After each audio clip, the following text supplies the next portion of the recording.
Well, yeah, I'd say essentially the problem is what you just heard is why we're $17.5 trillion in debt. Right. The porker senators around here that want to spend more money for parochial benefits rather than do what's in the best long-term interest of the country always vote to add things on to a Christmas tree package that doesn't have to be paid for.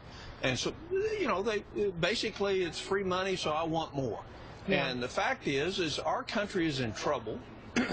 And I've been consistent. You know, 1995 bombings in Oklahoma City, I was in Congress. We paid for that. We offset it and paid for it. We made a priority choice of helping Oklahoma City by cutting spending somewhere else. And it's the lamest excuse in the world when we have at least $200 billion worth of waste, fraud, and duplication to say, oh my gosh, we can't do that. We have to go borrow the money against the very kids you're saying you want to help. Right. So it's morally wrong. It's repugnant to me.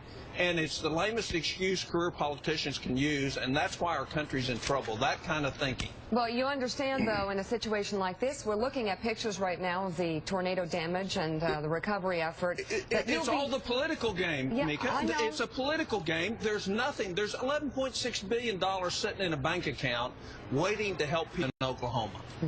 This is all a game. And it's a crass political game because I was being asked these questions before we even pulled the dead people out of the rubble.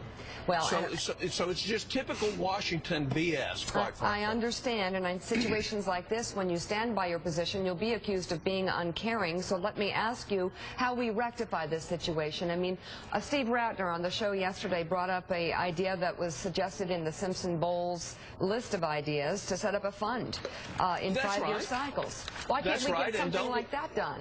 Because the people who want to spend money for their own parochial benefit, they don't want that. They want the opportunity to, just like the Sandy bill.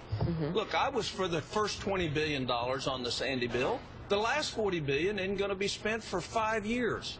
But yet we didn't have to make a priority choice within Congress. We just borrowed it against the future, and we added things on that didn't go through committee.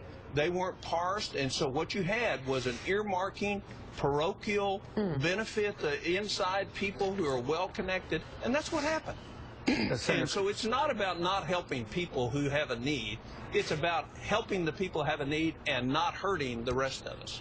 Senator Coburn, Harold Ford, good morning. Hey, Harold, how are you? Good, sir. If a bill comes to the floor, to the Senate floor, that does not include offsets, there are two questions, does not include offsets, will you support it? And two, unrelated, I'd love to come to get your thoughts on the IRS, but before, will you support a bill if it comes to the floor of the Senate? We're not going to need a bill. We're not going to need a bill.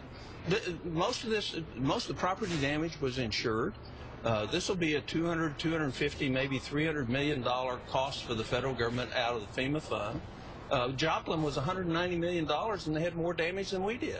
I mean, it's the same old game. Washington creating a crisis when none exists so they can advantage themselves, when in fact we've got $11.6 billion sitting in the fund. So it's a non-question, Junior. Brian. Are you? I just want to ask one more question.